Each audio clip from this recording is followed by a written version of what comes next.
importante, con un bachillerato que dejaba mucho que desear, y la primera enfrentamiento que teníamos nosotros ante la realidad, ante esa ventana de la realidad, utilizando sus propias palabras, no la ofrecía José Luis San Pedro.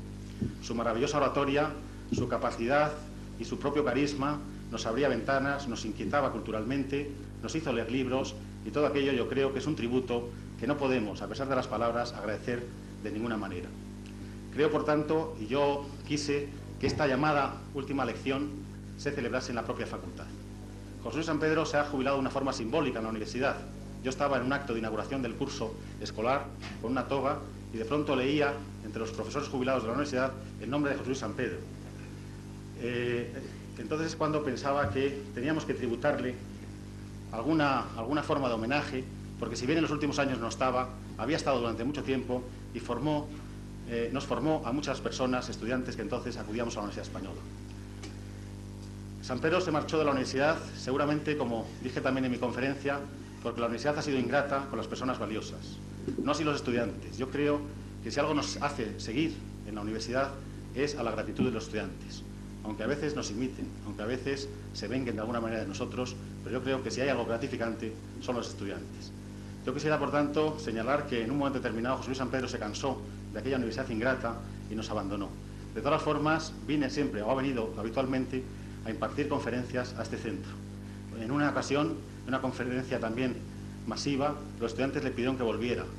Y recuerdo que le decían que volviera otra vez como profesor porque les había gustado mucho la conferencia que había impartido. Él se resistió. Yo no sé si bien o mal, él creo que seguramente hizo también bien, porque ha seguido escribiendo libros, hemos podido seguir contando con sus obras, libros, artículos, etc. Y yo quisiera, en este acto, darle a José Luis San Pedro las gracias en nombre de la Facultad de Ciencias Económicas a lo largo de todos estos años, desde el año 44, que comenzó sus estudios esta facultad, hasta el año 1987. Facultad que ha pasado por muchísimas dificultades, en muchísimas ocasiones, pero que sigue adelante, que ha tenido muchos maestros, que seguramente lo seguirá teniendo, y que todos esperamos que de las nuevas generaciones también salgan personas preparadas para el futuro. Muchas gracias, José Luis San Pedro, y le concedo la palabra para que nos ilustre, una vez más, en esta llamada última lección magistral, pero que nunca será la última, porque él sabe que las puertas de esta facultad están abiertas para lo que él quiera, para darnos conferencias, para darnos clase, para venir a charlar con nosotros, para tomar unos vinos, para comer, porque en definitiva de vivir es de lo que se trata. A José Luis San Pedro, muchas gracias, a todos vosotros por vuestra asistencia, muchas gracias, disculpa por las incomodidades de esta situación, de este calor, de este salón de grados, pero creo que la ocasión merece la pena.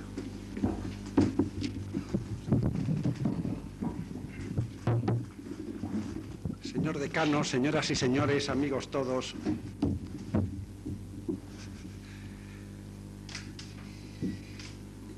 yo había decidido no conmoverme, pero me resulta muy difícil. Me resulta muy difícil empezar y quiero hacerlo simplemente diciendo muchas gracias. La universidad ha sido muy generosa conmigo, los estudiantes han sido muy generosos conmigo, los compañeros, las autoridades. No tengo más que motivos de gratitud para siempre. Por otra parte, me lo ha puesto difícil la serie de conferencias que han escuchado ustedes estos días. Muchos de ustedes, porque han oído que yo fui un funcionario extraordinario en aduanas, que luego fui un genio en no sé qué, que luego deslumbré en no sé cuántos, y ahora naturalmente se va a ver que todo eso era generosidad pura y simple de los conferenciantes. Yo ahora, en buena ética, debería empezar mostrando el envés de ese brillante decorado y corregir la figura y mostrar todos mis defectos, por lo menos los que conozco, que no pretendo conocerlos todos. Pero creo que no se trata aquí de hacer biografías. Yo creo que la mejor manera de utilizar este rato que ustedes van a padecer consiste en servir. Y empiezo ya con mis maestros, porque esta palabra se la oí de una manera impresionante a un maestro mío, un maestro al que conocí unas horas, pero que fue decisivo. Cuando yo era estudiante aquí, en el año 45, vino por Madrid una gran figura, hoy olvidada como tantas grandes figuras, o poco menos, de la ciencia económica y sobre todo de la política económica y social, que fue Sir William Beveridge. Quizá muchos no recuerdan a Sir William Beveridge, fue el creador de la Seguridad Social. Y entonces ocurrió que venía a España de incógnito, o poco menos, Y el decano entonces de la facultad, señor Castilla, nos encargó a otro compañero de aduanas, Gonzalo Guas, desgraciadamente fallecido, y a mí, porque chapurreábamos un poco el inglés, que acompañáramos a este señor que por razones políticas no quería ser acompañado por nadie oficial. Y entonces nos encargaron a 2 alumnos que le acompañáramos. Y me acuerdo que don Fernando Castilla nos llamó y nos dijo, bueno, cuídenle ustedes, porque es un señor viejecito, efectivamente entonces tenía probablemente 80 años, es un señor viejecito, llévenlo a un buen restaurante, pero cuidado, tal, no le vaya a pasar, se vaya a poner malito, etcétera. Bueno, nosotros cumplimos la consigna, nos lo llevamos a un restaurante bueno que había entonces, que se llamaba Chipén, y entonces le preguntamos, Sir William, vamos a ver, a un señor, bueno, era un victoriano, ¿verdad? Era un hombre delgado, alto, muy nervioso, muy vivo todavía, con grandes maneras. Le dijimos, bueno, Sir William, vamos a ver, ¿qué le apetecería a usted comer? Podemos ofrecerle. Dice, mire, yo hace años, viniendo de la India, paré en un puerto español, me parece que fue Alicante, no estoy seguro, y comí 2 cosas que me gustaron mucho. Digo, pues usted dirá, se las podemos ofrecer. Pues eran callos a la madrileña y calamares en su tinta.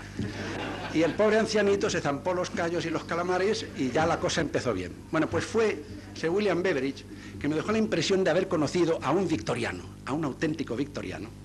Lo era. Fue a quien escuché esta frase. Nos dijo en el curso de la conversación, life is serving, not enjoying. Lo traduciré a causa de mi pronunciación. La vida está en servir, no en disfrutar. Y por eso utilizo ahora la palabra servir, porque no es que yo lo haya practicado siempre, no he sido tan bueno como todo eso, pero creo que eso es importante. Y para servir voy a recurrir a otro maestro mío, o mejor dicho, maestros, y voy contando así los aprendizajes.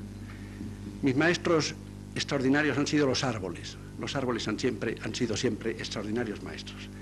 Uno de los privilegios que me concedió la vida fue el depositarme a mis 13 años en Aranjuez, en los jardines de Aranjuez, y poder vivir 3 años jugando, por decirlo así, en los jardines.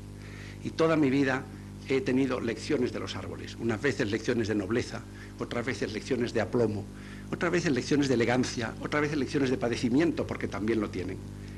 Y he visto cómo todos los inviernos, y justamente yo estoy en el invierno, cómo todos los inviernos, la mayoría de ellos empiezan primero a desplegar un esplendor de colores fantástico, lo mejor de Aranjuez en el otoño, un esplendor de colores en las gamas del siena, del ocre, del marrón, del pardo, del cobrizo, del dorado, y entonces hay como durante unos días una llamarada extraordinaria en la fronda, una llamarada que se va sucediendo y cambiando de matices a medida que son unos y otros los que van alterándose a lo largo de los días.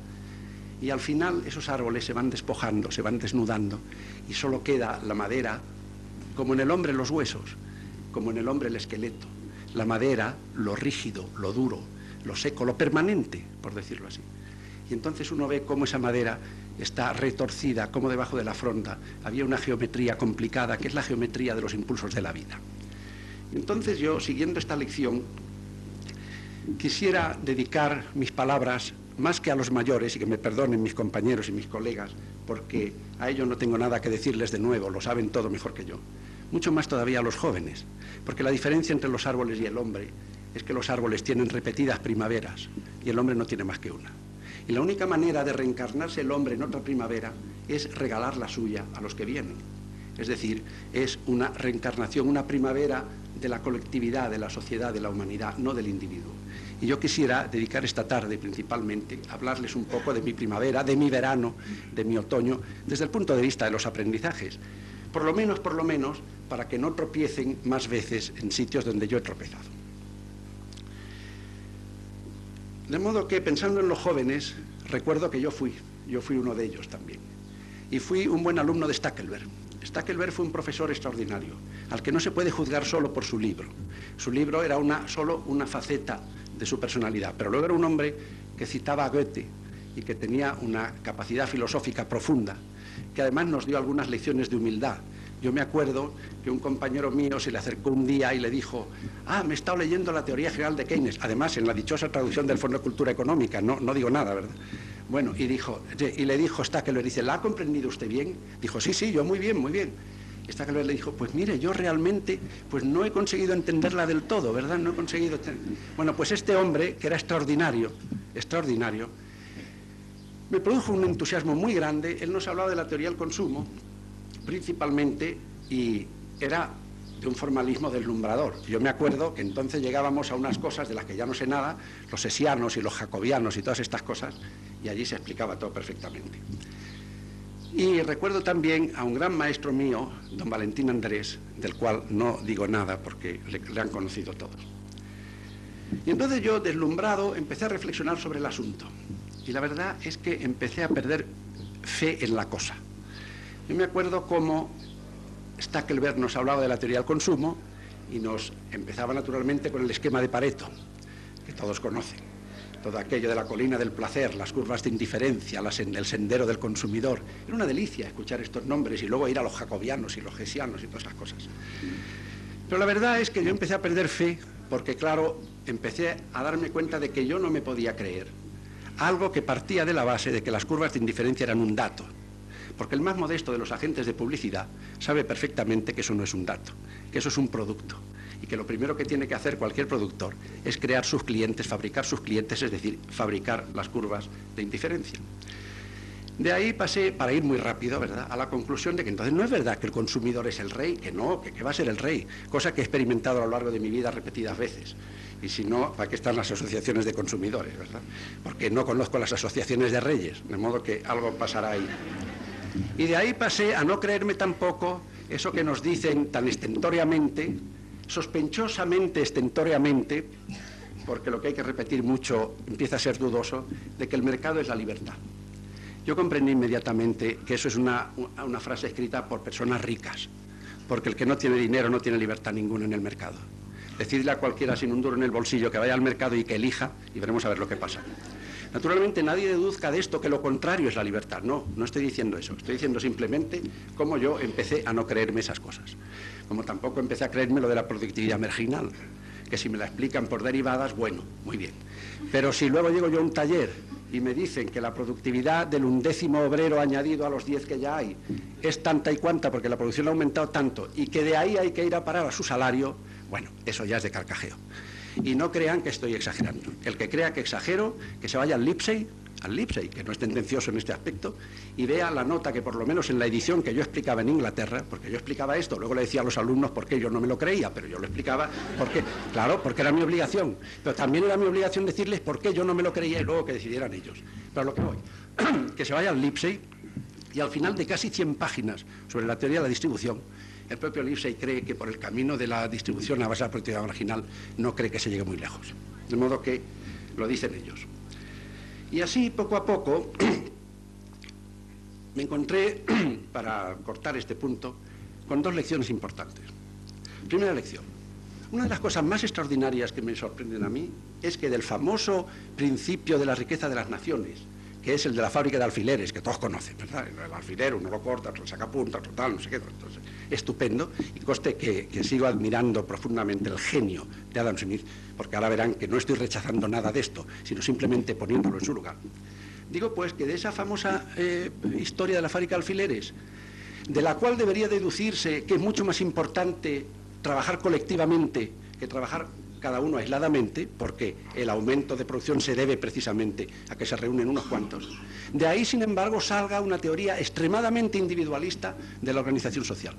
Eso me ha dejado siempre estupefacto. Y tan estupefacto que hay que inventar algo que es pura teología o pura creencia, ¿verdad?, que es la de la mano invisible, que es simplemente una pura creencia. Y entonces, lo primero que aprendí fue eso, ¿verdad?, que el individualismo no tenía esa justificación, entendiendo por individualismo no la libertad de la persona, que es otra cuestión, sino el creer que sea el núcleo inicial del que parte la organización de la sociedad. Y la segunda fue algo que, si no tengo razón en lo que he dicho hasta ahora, creo que es suficiente para hacer reflexionar. Consideren ustedes.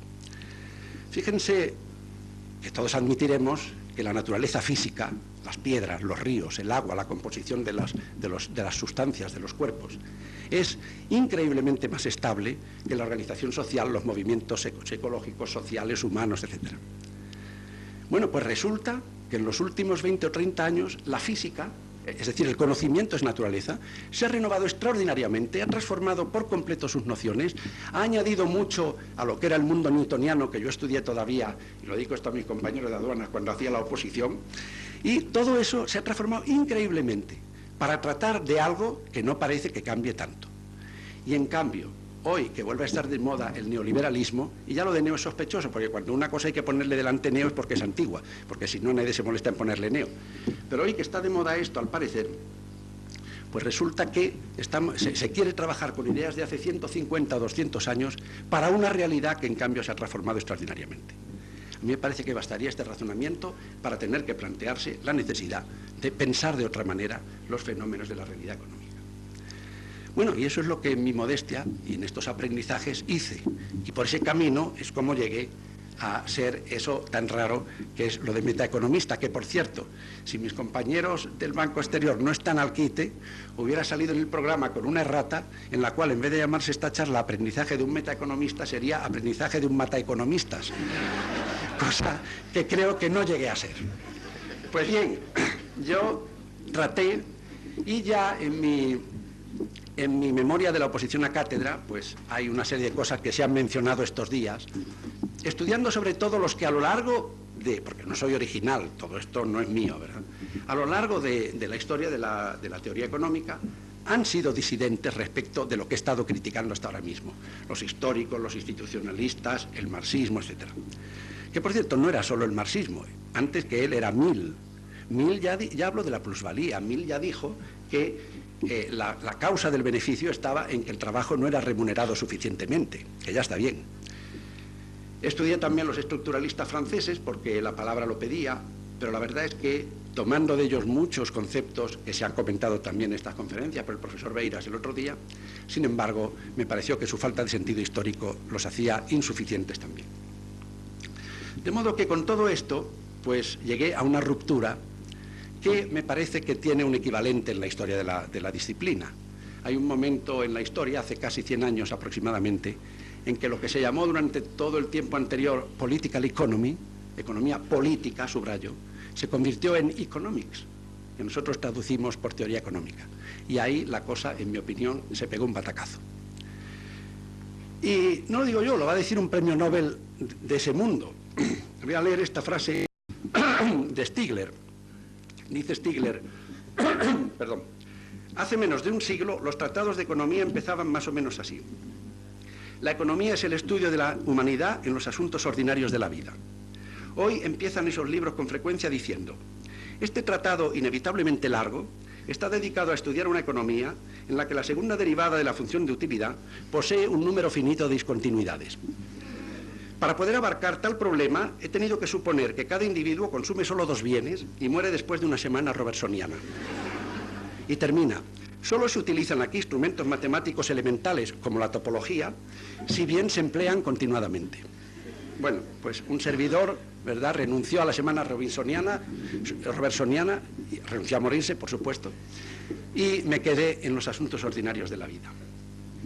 Pero yo quisiera que no se interpretase nada de esto, ni como desdén a los autores de ese pensamiento, que tienen un talento y una capacidad extraordinarias, ni siquiera como rechazo de lo que dicen, porque para mí lo que dicen es, en general, válido, lo que pasa es que es insuficiente. Lo que pasa es que, en mi opinión, con ese equipo no se pueden abordar problemas como la inflación ni el desarrollo, aunque ellos se lo crean. Porque la inflación y el desarrollo requieren dar entrada a la vida, requieren dar entrada a la historia, requieren dar entrada a relaciones humanas. La economía no es una técnica, la economía es una ciencia social, es básicamente una ciencia de relaciones humanas, de los asuntos ordinarios de la vida. Y no teniendo en cuenta, por ejemplo, el poder y cosas como la diferencia entre el palacio y la calle, o entre el centro y la periferia, o los afuerinos, los pobres, los ricos, no es posible, en mi opinión, hacer una economía real. Y por eso yo contaba, y muchos lo recordarán aquí, y se recordó estos días, que la economía, más que la ciencia de la riqueza, se debería llamar la ciencia de la pobreza. Y no porque sea diferente, porque si se estudia la riqueza bien, se tropieza uno con la pobreza, sino porque la actitud del economista, la actitud personal, la actitud, el talante sentimental del economista que se siente estudioso de la pobreza es completamente distinto que el del que se siente estudioso de la riqueza. La mano invisible no reparte los asientos, sino que mueve los títeres. Y cuando uno estudia la economía de la pobreza, lo que está viendo es el decorado, pero por detrás, y la cosa cambia. Y esto es tan así que no hay que venir a los últimos tiempos, ni siquiera a Marx, otra vez Mill decía una cosa como esta: no debe olvidarse que incluso en los países con la más activa y perfecta competencia, las costumbres tienen también una parte considerable en determinar los beneficios. Las costumbres, es decir, las instituciones, los usos, las maneras de relacionarse.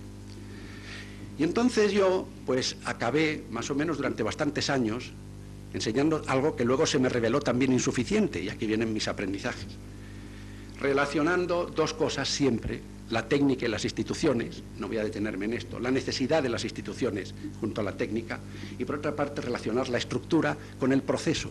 Y cada vez más me he ido inclinando más a no considerar las estructuras nada más que como momentos de procesos, porque lo importante es el proceso. Cualquier científico social tiene que reconocer dos cosas: una, que hay que estudiar el orden y el cambio, y otra, que a pesar de estudiar los dos y considerarlos indispensables e interrelacionados, tiene que optar en el fondo de su corazón por alguno. Y yo soy de los que han optado por el cambio. Yo decía mucho a mis alumnos, y muchos lo recordarán, una frase que era: aprended bien esto, el orden natural no es natural. En otras palabras, el hombre es un ser histórico, naturalmente condicionado, cierto, pero histórico. Es decir, un hombre en el cual no hay un orden natural. No hay una familia natural, hay una familia histórica. No hay unas ideas naturales, hay unas ideas históricas, de ciertos momentos. De modo que, como digo, trabajé en esto, pero poco a poco fue cuando acabé siendo metaeconomista, porque a estos dos niveles, de la técnica y la institución, a estos dos niveles tuve pronto que añadir otro.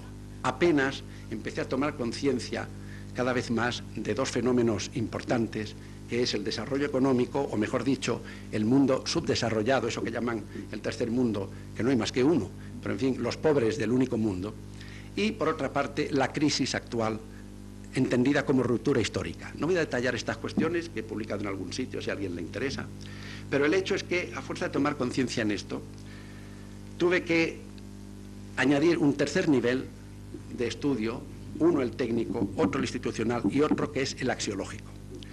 Porque, en mi opinión, la crisis que estamos viviendo es una crisis cultural, no solo económica. Es una crisis en la que está en juego casi todos, por no decir todos, los aspectos de esta sociedad. Y eso significa que estamos en un momento en el cual lo que se plantea es el cambio de valores, mucho más que solamente el cambio de instituciones. Hay una intuición certerísima, creo que es una intuición, y lo creo porque no recuerdo de quién es la frase, pero alguien ha dicho que el verdadero conocimiento se produce siempre como el relámpago. Lo que viene después, es decir, el razonamiento, el texto, es como el trueno que después del relámpago suena largamente. No me acuerdo de quién es esta frase, pero por eso me permito creer que Antonio Machado tuvo entonces una intuición. Y él dice que las sociedades no cambian mientras no cambian los dioses. Es decir, los valores por que se rige, la tabla de valores, los principios, lo que se suelen llamar inmutables, que, como he dicho antes, históricamente hablando, no son inmutables. Y entonces, como esto es una crisis cultural, pero es lo que ignoran muchos técnicos, muchos tecnoeconomistas que no tienen curiosidad por la historia. Y hablando de esto, cuando empezó a salir esto de la curva de Laffer, uno se quedaba estupefacto, porque eso está en Cournot. Y yo lo estudiaba en el Baroni, que es un librito de 1908. De modo que fíjense ustedes ahora con lo que nos salen las innovaciones. Bueno, pues como digo, es una crisis cultural, y lo que pasa básicamente es que el desarrollismo está agotado. Estoy hablando de mis opiniones, se podrán naturalmente discutir. El desarrollismo podrá durar 20, 30, 40, 50 años, no me importa. Yo he sido un fervoroso admirador del Guerra, el famoso torero, que me dio otra lección, fue otro de mis maestros, con una frase que no he olvidado nunca y que repito mucho. El Guerra solía decir: lo que no puede ser, no puede ser, y además es imposible. Bueno, pues yo me agarro a ese argumento, si ustedes quieren, que no es una hipótesis contrastable, ¿verdad? Empíricamente contrastable, pero me agarro a eso. Y les digo a ustedes que el desarrollismo está agotado. No voy a hablar ahora de las justificaciones que puedo dar, pero sí recordaré que como este desarrollismo se ha hecho por una parte a costa de la naturaleza, y la prueba es la contaminación, por otra parte a costa de los pobres del mundo, a costa del tercer mundo, y la prueba es las tensiones crecientes que en cada momento, y van a crecer, se producen. Y además, no solo el tercer mundo separando países geográficamente, porque en cada país rico hay un tercer mundo también, y ahí están las tensiones igualmente. Y finalmente se ha hecho a costa de la vida interior del hombre, a la cual dice muy poco este sistema. Y frente a eso tenemos el optimismo de los que piensan que esto lo resuelve el progreso técnico, la aceleración de la técnica. Yo frente a eso tengo un odio a las idolatrías, ¿verdad? Soy un buen creyente de lo que me creo, y el profesor Berzosa citaba el otro día una palabra mía, tecnolatría, es decir, la adoración de la técnica por la técnica. Hay que producir más energía, hay que inventar otro chirimbolo, otro artefacto, mejorar esto, hacerlo más chiquitito, tal y cual, etcétera, otro reloj, tal. ¿Para qué? Ah, pues no está claro, porque resulta que tenemos, como ha dicho Erich Fromm, una hipertrofia de medios y una atrofia de fines. De modo que, como a mí me parece que hay unos límites, según este razonamiento que se ha hecho a costa de cosas, unos límites físicos, unos límites políticos y unos límites psicológicos, y ya digo que no me detengo en esto, me encuentro con que todo eso es consecuencia de una actitud insolidaria del hombre con la naturaleza, cosa que arranca del Renacimiento y antes no era, insolidaria del hombre rico con los pobres, insolidaria del hombre exterior con el hombre interior. Y entonces esto no se arregla más que reformando los valores. Y entonces fue cuando me hice realmente metaeconomista. Y entonces, ¿cuáles son los valores? Yo naturalmente no tengo aquí la bola del futuro, ni pretendo tenerla. Lo único que trato es tentativamente ver más o menos hacia dónde pueden ir las cosas, hacia dónde pueden producirse. Ya se ha escrito bastante de esto. Se ha escrito, por ejemplo, Erich Fromm también insiste en que esta es la civilización del ser, del tener, el objetivo es tener más, en frente a la cultura o a la civilización del ser. Yo solía decir en mis clases que el mejor estar es enemigo del bienestar. Esta es una cultura fáustica. Digo fáustica porque yo soy de una generación en la cual los chicos de mi edad, de 18 o 20 años, o se leían los 4 tomos encuadernados en rojo de la decadencia de Occidente de Spengler, que ahora parece que vuelve a estar en candelero, o verdaderamente no era uno nadie. Había que leerse La decadencia de Occidente, como había que leerse Contrapunto de Aldous Huxley, y el Ulises, cielo santo, en la traducción al castellano, llamémosle así, de Salvador Rueda en Buenos Aires. Bueno, pues yo digo por eso lo de la civilización fáustica, cuyo objetivo es más y más y más y más. ¿Para qué? Ah, pues no se sabe, pero más y más y más. Y con eso se conforman.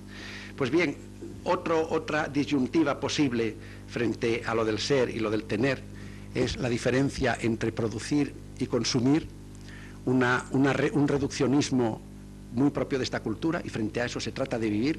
Observen ustedes que llamamos nivel de vida a lo que no es más que nivel de consumo, y yo me atrevería a afirmar que la vida es algo más que el consumo. O, por ejemplo, la diferencia entre la competencia, que es algo tan típico del fondo agresivo de esta cultura, la competencia, que es más alabada cuanto más agresiva, y en vez de eso la cooperación o la solidaridad. Pero a mí me gustaría traer aquí a colación otras parejas de opuestos. A mí me parece que lo que pasa ahora es que hay un exceso de ciencia y una escasez de sabiduría. La sabiduría es una cosa completamente distinta de la ciencia. La sabiduría es el saber general. Y a mí me entristece, y permítanme que lo diga, ver, no sé si decir el desdén de lo que llaman ahora ciencias suaves frente a las ciencias fuertes.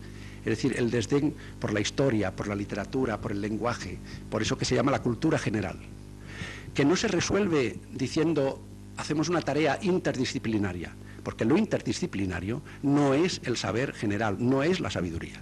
Lo interdisciplinario es un intercambio como en mercado, es una ¿qué iba yo a decir? Es una superposición, es una adición de cosas, pero no es el misterioso conocimiento global, eso que dije antes de la intuición del relámpago y el trueno, el misterioso conocimiento global que se produce en una cabeza formada en el saber general. El saber general es indispensable, y con estas orientaciones de la enseñanza, si es verdad lo que me llega a mí, vamos a correr el riesgo de que nuestros hijos, o los hijos, no los míos, quiero decir, los que ahora son niñitos, ¿verdad? Los niñitos son ya mis nietos.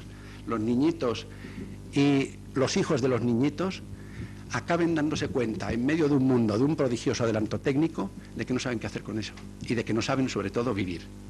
Y lo mismo que hay esa diferencia entre sabiduría y ciencia, hay la sabiduría entre el arte y la técnica, que son cosas completamente distintas. La técnica se puede aprender con facilidad, es transmisible, es algo mucho más mecánico. El arte no, el arte es algo que hay que hacérselo uno poco a poco. Y a mí cuando hablan, por ejemplo, de las técnicas eróticas o de la técnica del amor me espeluzno, porque eso es un arte, ¿verdad? Y si no se entiende como un arte, entonces apaga y vámonos. Pero yo quisiera resumir todo esto. A veces, por ejemplo, la información. Venga, información. Hace falta más información. Ahora vamos a tener más información. Yo estaba hace algún tiempo en Rimini y allí se estaba hablando de la información. Y el señor Servan Schreiber, que ustedes conocen y que es un entusiasta de los microcomputadores y todas estas cosas, pues estaba encantado con esos chismes. Y este señor pues leyó una carta de un profesor de Ghana que estaba también entusiasmado porque decía, lo que va a ayudar esto al desarrollo económico tal. Y que le decía, porque claro, tendremos aquí en Ghana o en una tribu donde sea, ¿verdad? Una pantalla, haremos así, saldrá ahí. Mi objeción es que lo que salga ahí, sin duda conducirá al desarrollo económico tal como se entiende hoy, pero no al desarrollo de los ganeses, porque esos datos estarán confeccionados o en Washington o en Moscú, según el gobierno que reine en Ghana en ese momento. No seremos dueños de nuestra información, y ese será el máximo colonialismo que se puede concebir, porque es el colonialismo de las mentes. Pero sea como sea, yo debo confesar que a mí personalmente me sobra información por todos los poros. Yo salgo a la calle y me sobra información, y lo que echo de menos es tiempo para meditar, para reflexionar, que es una cosa que no se hace o no hacemos casi ninguno. Finalmente, y para no ponerme pesado como los ancianos que empiezan a hablar de cualquier tiempo pasado o cosas parecidas, pero no idealizo, yo no pretendo rechazar la técnica. Yo si voy al dentista no quiero que hagan como en la Edad Media, no quiero que me meta unas tenazas en la boca, apoye el pie en mi hombro y tire, ¿no? No, yo quiero un torno con chorrito, por lo menos, ¿no? Claro, pero lo que quiero es poner la técnica al servicio de unos fines que al parecer no se propone nadie. O por lo menos, si se los proponen, estoy seguro de que alguien se lo propone, eso no llega a la generalidad porque a causa de la tecnolatría no interesa. Pero a mí me gustaría subrayar la diferencia que hay entre dos palabras, la iluminación y el deslumbramiento. Me parece que vivimos en una cultura donde el objetivo, donde el propósito, donde la obsesión es deslumbrar. Deslumbrar en literatura con un libro, y es un éxito. Uno no lo ha conseguido, ¿verdad? Pero vamos, no es por falta de ganas, de modo que no todo es criticar. Pero quiero decir, el deslumbramiento en todo, el deslumbramiento en las teorías, si son más pintorescas o más diferentes o más aparentemente originales, quizás más deslumbramiento.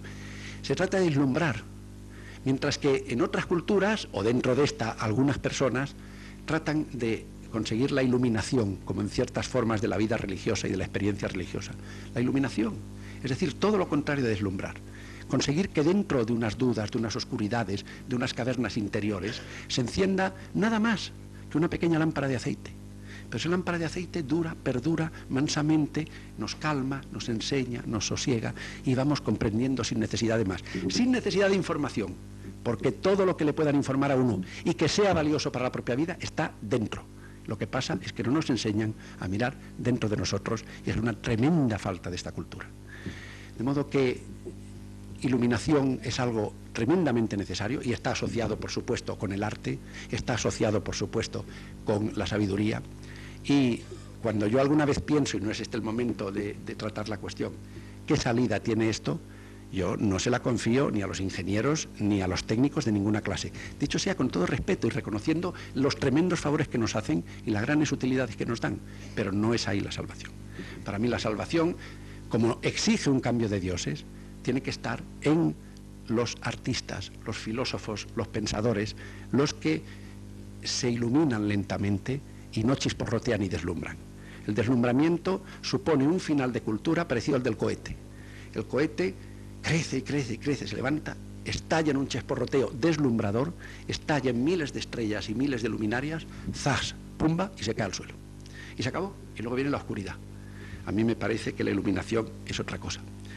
En definitiva, esto se diría, no sé, con menos pedantería o de una manera más sencilla, en el título de un librito que mi madre manejaba. Mi madre no supo español hasta los 19 años y había estudiado en una escuela francesa y tenían un librito que ya conservo mucho tiempo, que luego todas estas cosas de la guerra civil y estas cosas hizo desaparecer.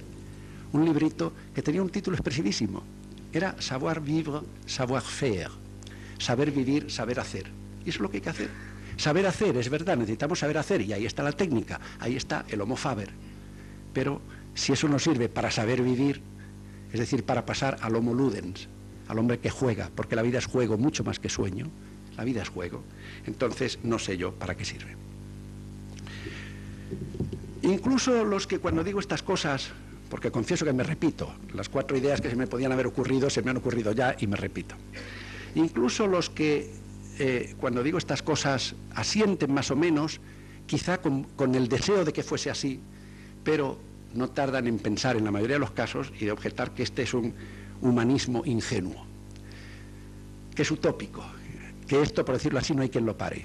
Yo efectivamente voy a dar una conferencia, lamento caer en el mismo pecado varias veces, no lo he podido evitar. Esto tampoco ni hubiera querido evitarlo, lo estoy pasando bomba, perdonen ustedes que lo diga así.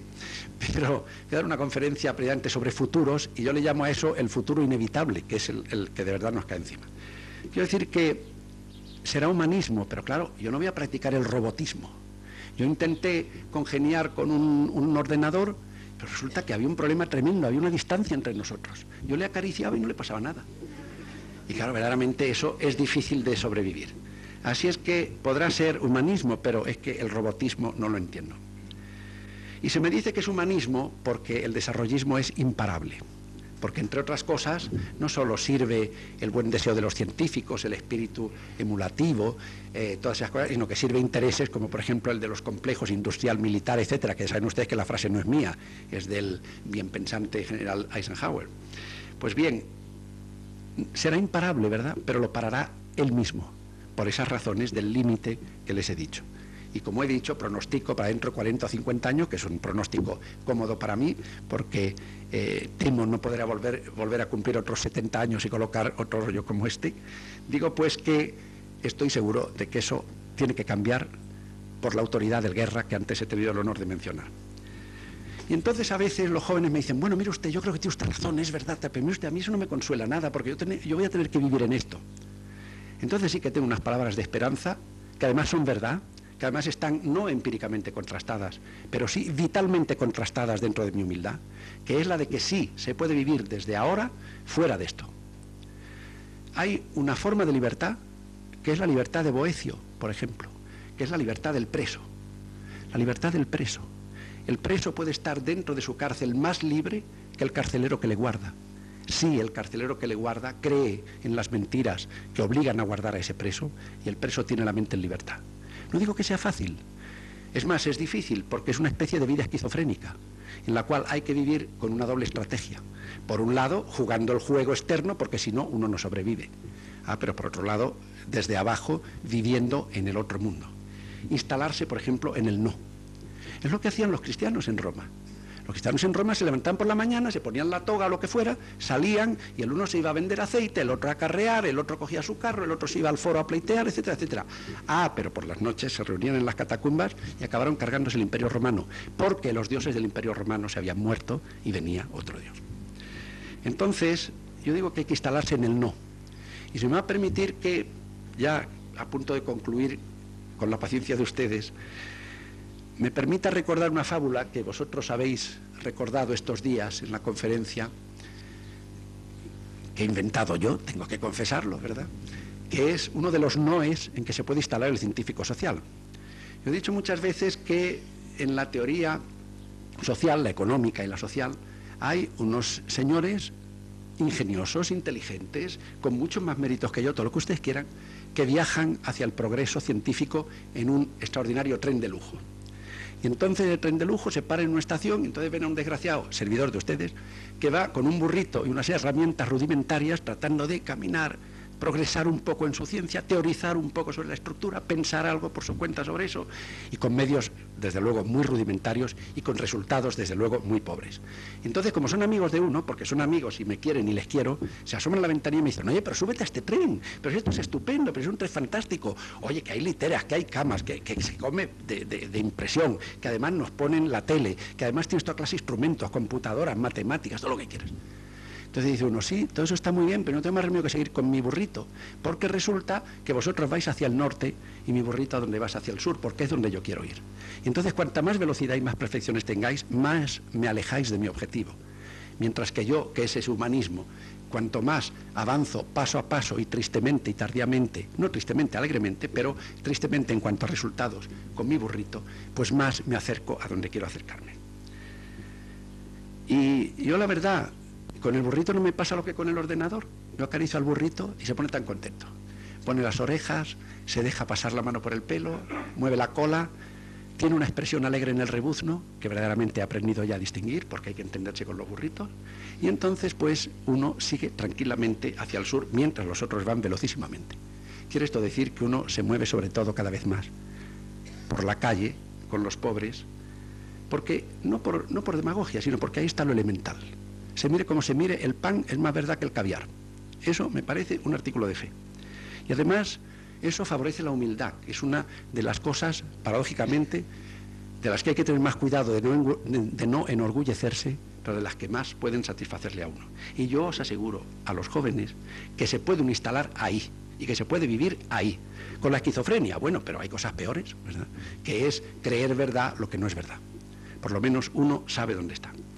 Y además, esa compañía le hace a uno sentirse con esa humildad especial de la gota en el agua del río, porque la gota en el agua del río no es nada, no es el río, no hace nada, pero tiene el mismo impulso creador y generador de energía que tiene el río entero.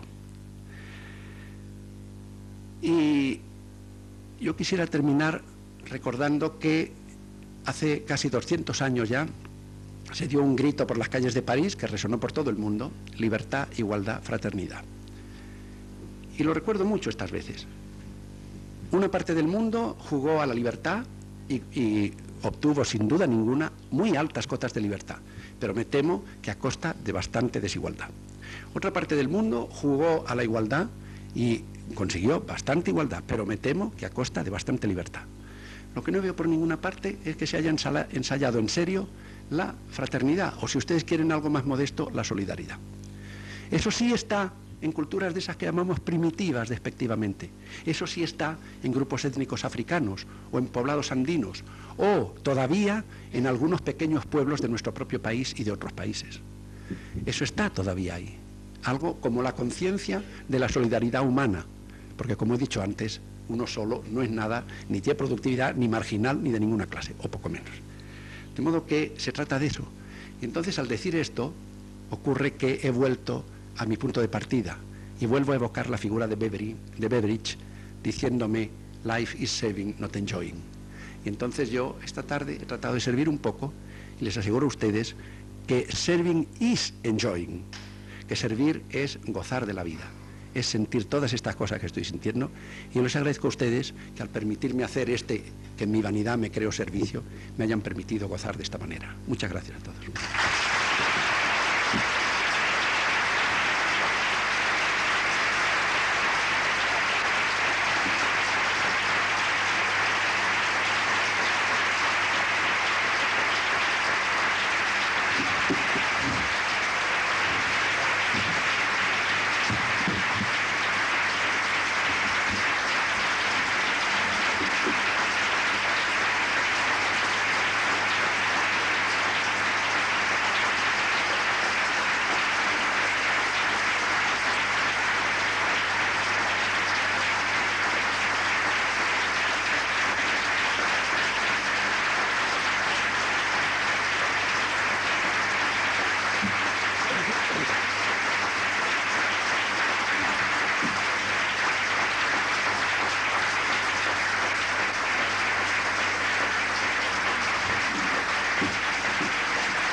Gracias por esta clase magistral, por este disfrute de la oratoria de José Luis San Pedro, y como hemos visto, a pesar de sus 70 años, sigue siempre joven, y yo a veces pienso y me creo lo que decía y recordaba ayer el profesor Martínez Cortiña, la contraportada del libro El caballo desnudo, de su novela El caballo desnudo, que nació en el año 1968 y no en el año 1917.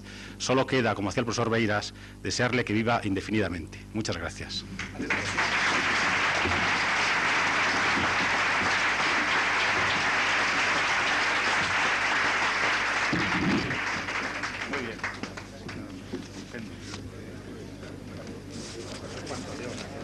gracias.